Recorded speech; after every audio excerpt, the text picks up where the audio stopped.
The Bible contains the mind of God, the state of man, the way of salvation, the doom of sinners, and the happiness of believers. Its doctrines are holy, its precepts are binding, its stories are true, and its decisions are immutable. Read it to be wise, believe it to be safe, and practice it to be holy. It contains light to direct you, food to support you, and comfort to cheer you. It is the traveler's map, the pilgrim's staff, the pilot's compass, the soldier's sword, and the Christian's charter. Here, paradise is restored, heaven opened, and the gates of hell disclosed. Christ is its grand subject, our good the design, and the glory of God its end. It should fill the memory, rule the heart, and guide the feet. Read it slowly, frequently, and prayerfully. It is a mine of wealth, health to the soul, and a river of pleasure. It involves the highest responsibility, will reward the greatest labor, and will condemn all who trifle with its sacred contents. Pray it in, read it through, live it out, and pass it on.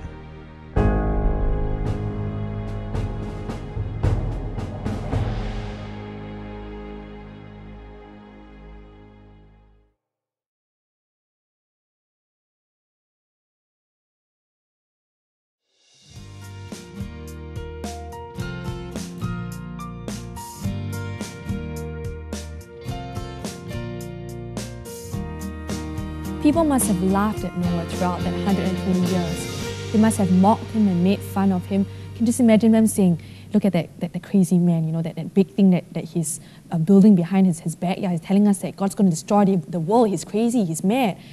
And I can just imagine the kind of labels that people put on Noah. But I can also imagine that on that day when the first drop of rain fell from the sky, that day must have just been like a normal day. And I can just imagine that there were probably kids outside playing in the open field. And maybe they felt the first drop of rain and they're like, you know, and they look up to the sky and they're like, hey, what's that just fell from the sky? And then one more drop would fall and they're like, hey, there's water coming from the sky. I can just imagine kids running in to tell their mom, mommy, there's water falling from the sky. And I can just imagine them dragging their moms out into the field and, you know, showing their mom that they weren't lying and that this was true. And the mothers would probably be like, you know, what crazy thing is my son telling me? And the mom comes out and then she realizes, yes, there is water falling from the sky. And just like any kind of rain, at first it starts like a drizzle. And there's a puddle, kids are playing in it.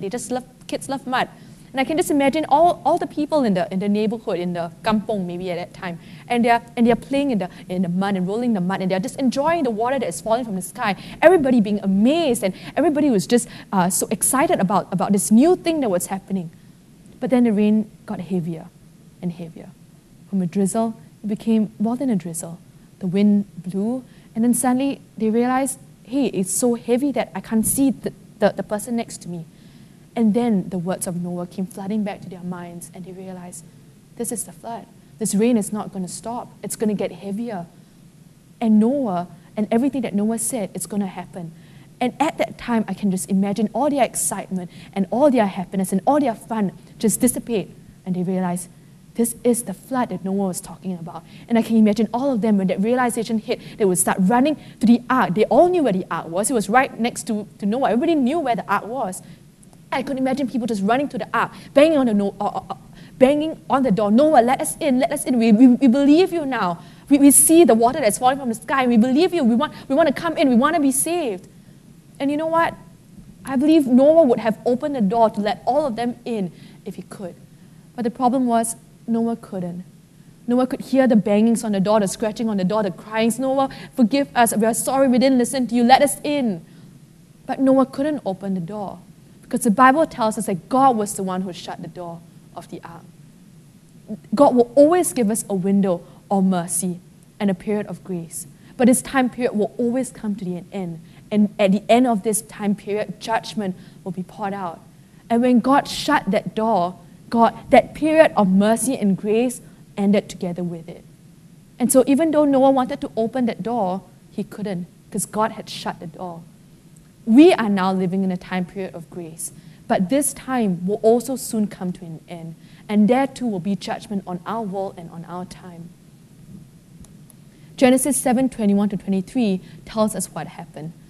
And all flesh died that moved on the earth, birds and cattle and beasts and every creeping thing that creeps on the earth, and every man, all in whose nostrils was the breath of the Spirit of life. All that was on the dry land died.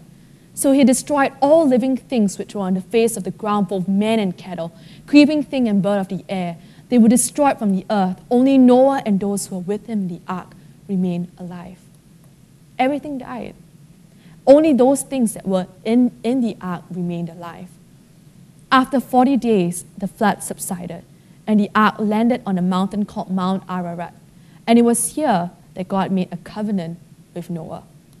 Genesis 9:12-17 tells us about this covenant.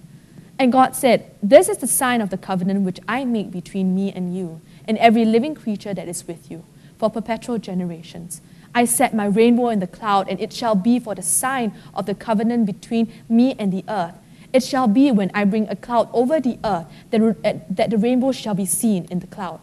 And I will remember my covenant which is between me and you and every living creature of all flesh. The waters shall never again become a flood to destroy all flesh. The rainbow shall be in the cloud, and I will look on it to remember the everlasting covenant between God and every living creature of all flesh that is on the earth."